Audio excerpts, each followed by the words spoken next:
envoyé à chaque rencontre. Dieu y est présent à ces rencontres. Il se met à notre niveau.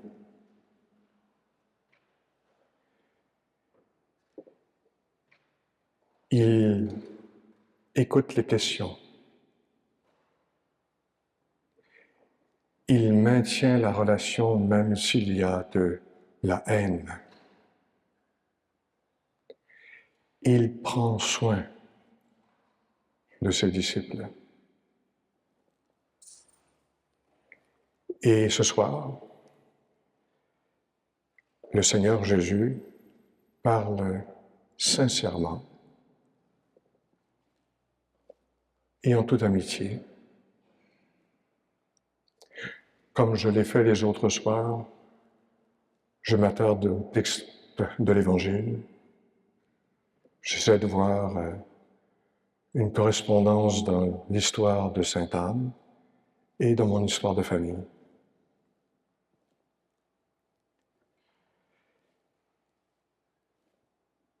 Marie-Madeleine rencontre Jésus et il va parler avec sincérité, ce Jésus, et avec affection aussi.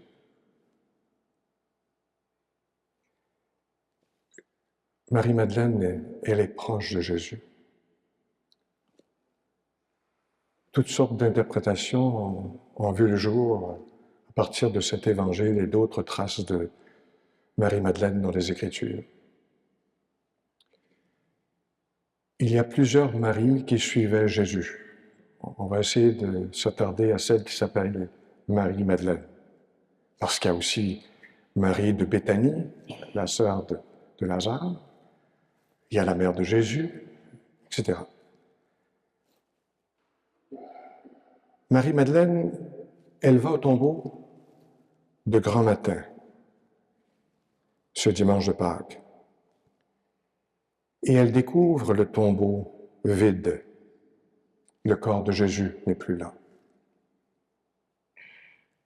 2 anges lui demandent pourquoi elle pleure. Elle cherche son bien-aimé. Elle aime Jésus.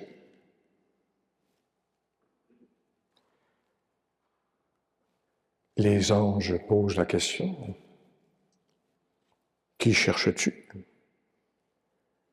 Elle répond, « On a enlevé mon Seigneur et mon Maître. » Et c'est au moment où elle sort du tombeau, encore en pleurs, qu'un individu qu'elle prend pour le jardinier, elle lui dit, « C'est toi qui as pris le corps de Jésus? Dis-moi où on l'a mis. » Et c'est alors que Jésus utilise un prénom qu'elle connaît, c'est le sien. Sans doute que la manière que Jésus a parlé, ça lui a rappelé des souvenirs. Comme des amoureux se parlent.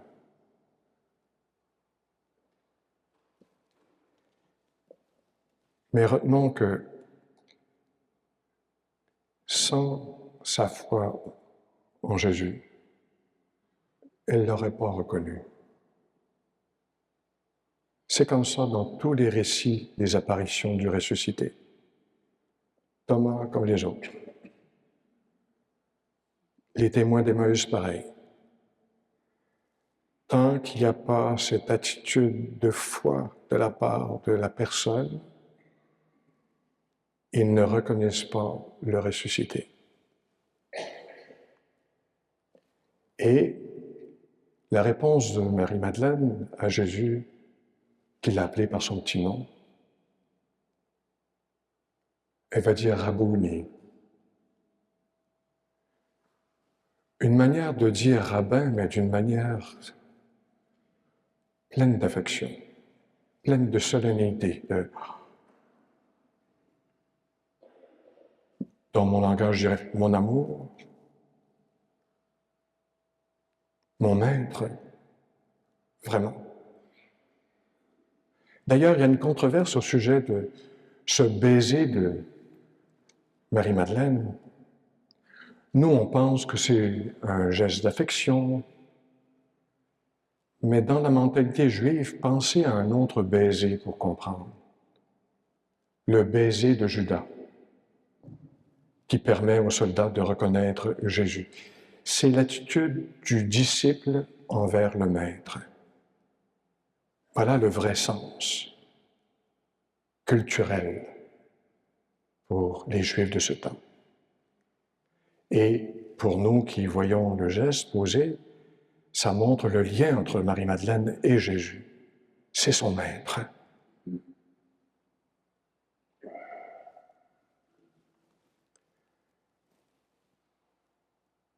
Et Jésus va lui parler franchement, alors qu'elle cherche à le retenir. Jésus est libre.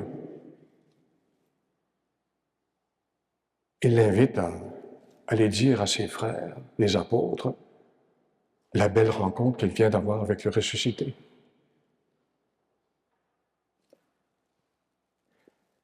Marie-Madeleine, ou Marie de Magdala, c'est le lieu autour du lac de Tibériade, Magdala. Comme on va dire Marie de Béthanie, Béthanie c'est la place. Elle va aller dire aux apôtres. Elle fait partie de ce groupe de femmes qui ont suivi Jésus durant sa vie publique, qui, pour faire une comparaison avec notre pastorale, vous savez, tous ces gens qui supportent la vie pastorale, les bénévoles, puis ceux peut-être bien qui font des petits plats pour les prêtres. Hein? Ça veut dire que Marie-Madeleine, elle était de ce groupe de femmes qui avaient des sous et puis qui vraiment accompagnaient Jésus avec les apôtres. Ce n'était pas rien à l'époque et ça passait pas inaperçu. Ça faisait pas l'affaire de tout le monde. Pourtant, Jésus le voulait. Alors, notre Marie-Madeleine, elle est avec ce groupe de femmes et elle vient pour porter les aromates le jour de Pâques. Et là, c'est là qu'elle trouve le tombeau vide. Elle va faire le voyage inverse vers les apôtres. Et c'est pour ça qu'on l'appelle l'apôtre des apôtres.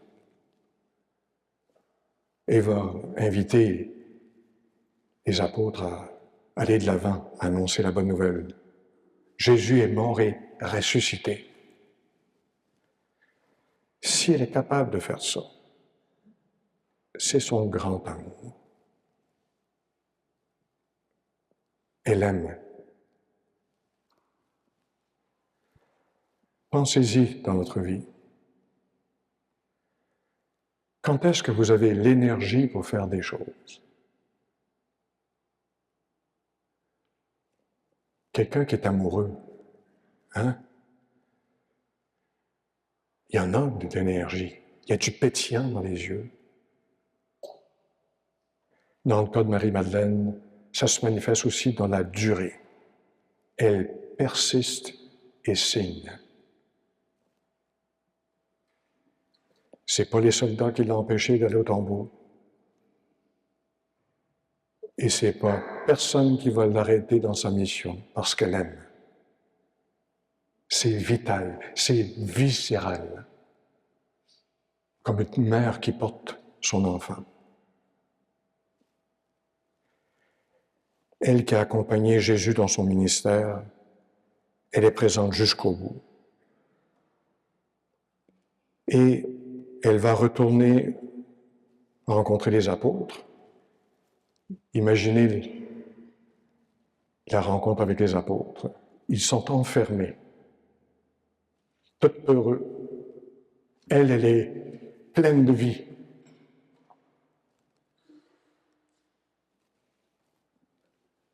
Elle a dû vivre cette réaction d'être en face, et ça arrive encore malheureusement dans notre Église, des gens qui On dirait qu'ils ont perdu la vie.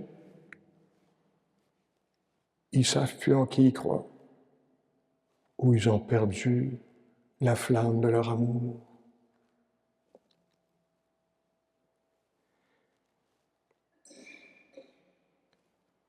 Marie-Madeleine, je te rends grâce de la vitalité de ton amour, viscéral. Tu as reconnu le Christ et tu es allé jusqu'au bout, persistant, de manière durable, jusqu'au bout. On peut très bien lui appliquer cette phrase du Cantique des Cantiques. J'ai trouvé celui que mon cœur aime. Je l'ai saisi et je ne le lâcherai pas. Je crois de toutes les forces de mon âme que Jésus est mort et ressuscité.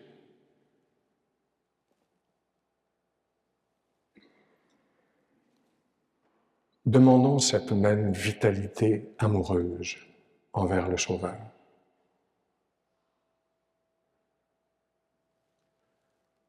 Quand nous voyons vivre, les gens puissent dire, elle ou lui, il aime Jésus. De tout son cœur, de toutes ses forces, de tout son être.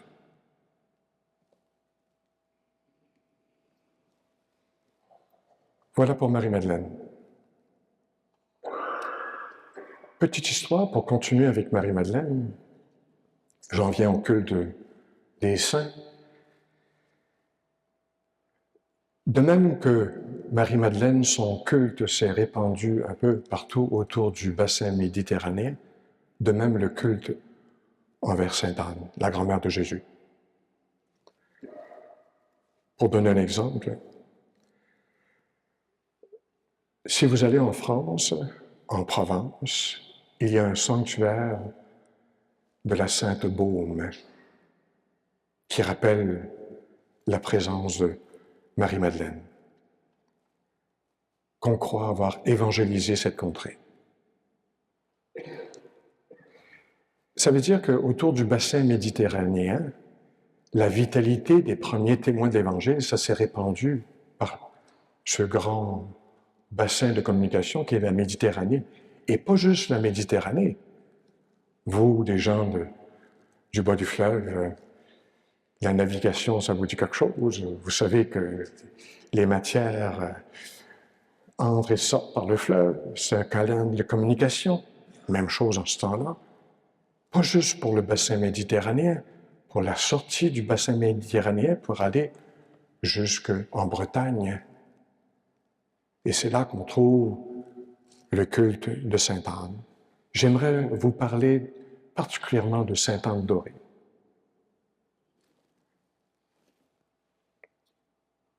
Il y a un laïc qui a vécu au XVIe, XVIIe siècle, qui est à l'origine de la promotion du culte à Sainte Anne d'Orée, en Bretagne. Voici quelques extraits de son histoire pour vous montrer que ça passe toujours par des personnes. Yvon Nicolazic, tel est son nom. C'est un laboureur au village de Carénan.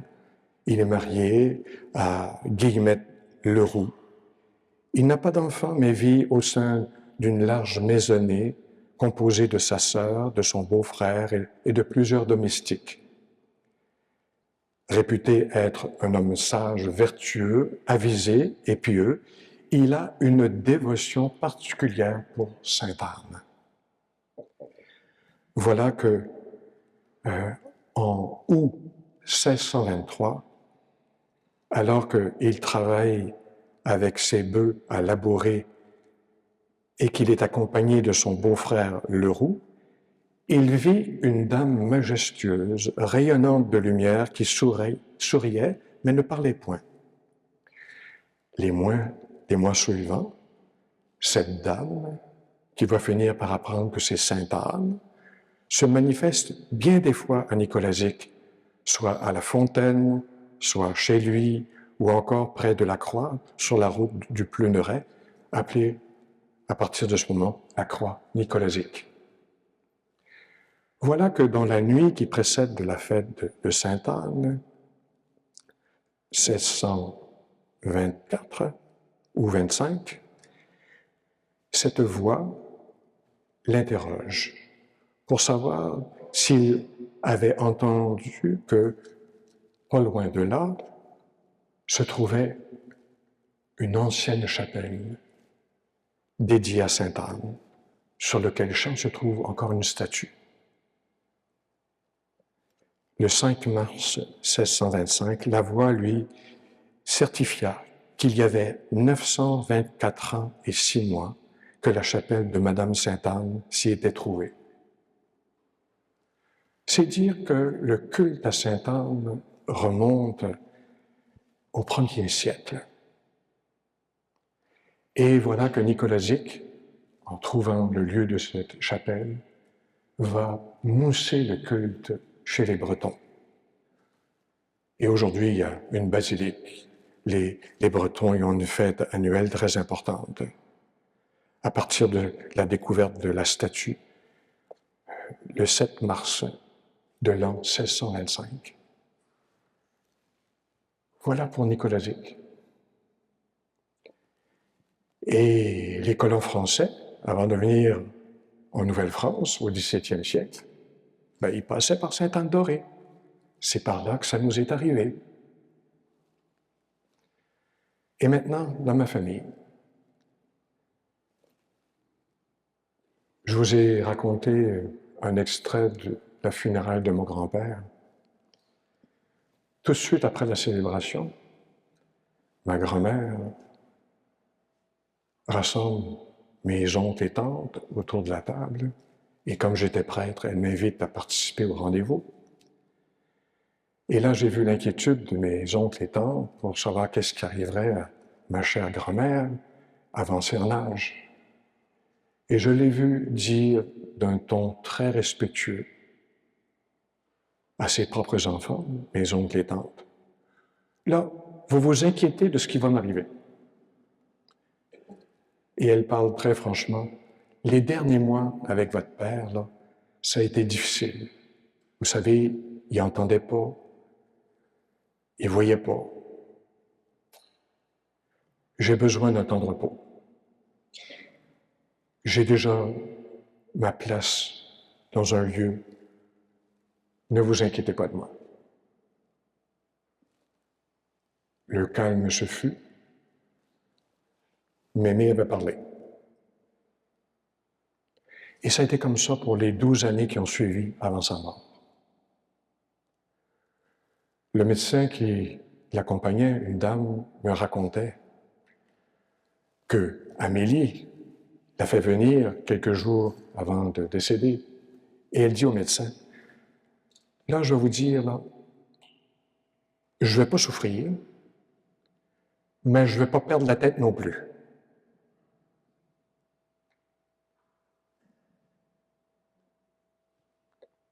Et le médecin m'a dit qu'elle s'est endormie aux petites heures du matin un jour, recroquevillée comme un fœtus, avec toute sa tête.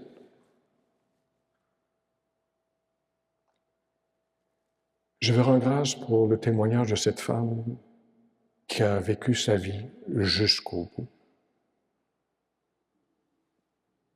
avec toute sa tête. Moi, c'est un exemple frappant qui m'invite à faire pareil, à me tenir debout jusqu'au bout.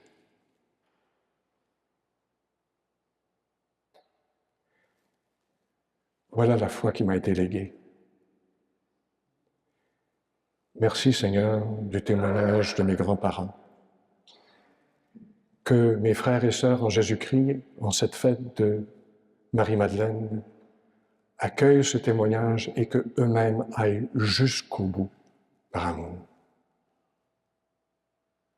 Que l'Eucharistie de ce soir nous donne l'opportunité de être en communion d'amour avec le Christ lui-même, qui nous respecte de notre liberté, qui nous aime et qui nous appelle à aimer nous-mêmes et à dire cet amour aux autres, envoyé à chaque rencontre. Amen.